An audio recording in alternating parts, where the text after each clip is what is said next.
Hello, everyone. We are all aware of the ongoing worldwide pandemic COVID 19. Life has lately been so harsh for we people.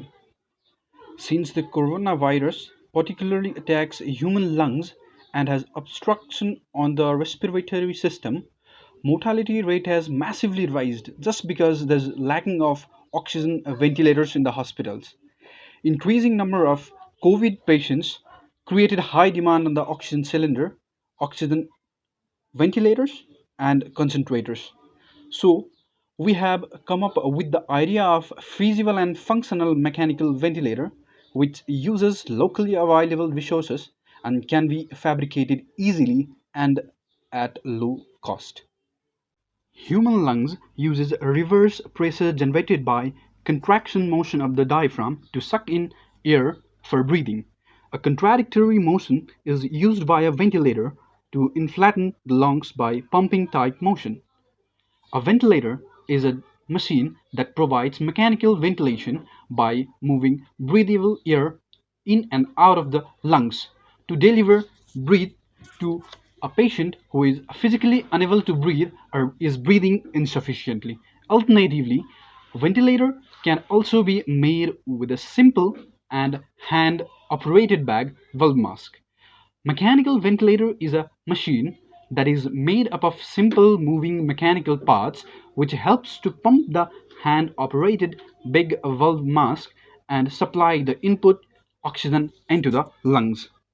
Our mechanical ventilator consists of the following parts: an ambu bag, a DC motor, a key, a hexagonal linkage, connecting rods, and hinge and link adjustments.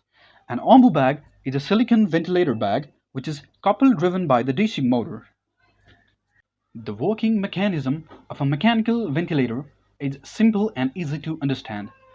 An oxygen is supplied into the ambu bag through the intake and reservoir valve. The major purpose of the ventilator is to provide mechanical ventilation by moving breathable air into and out of the lungs so the bellow of ambu bag is compressed and released. The bellow is compressed and released by the mechanism which is driven by the motor. A hexagonal wheel-like structure is attached to the shaft of the key, which is coupled to the motor. A connecting rod is attached to the wheel, which is hence connected to the rubber pushpad. The rotary motion is converted into the linear motion by the help of the wheel and the connecting rods, which results the compression and relaxation, and hence oxygen is forced into the lungs, which results in good respiratory process. The oxygen is flowed through the pipe to the patient valve and hence the mask which is placed on the patient's face. In this way, we can easily fabricate and manufacture the mechanical ventilator.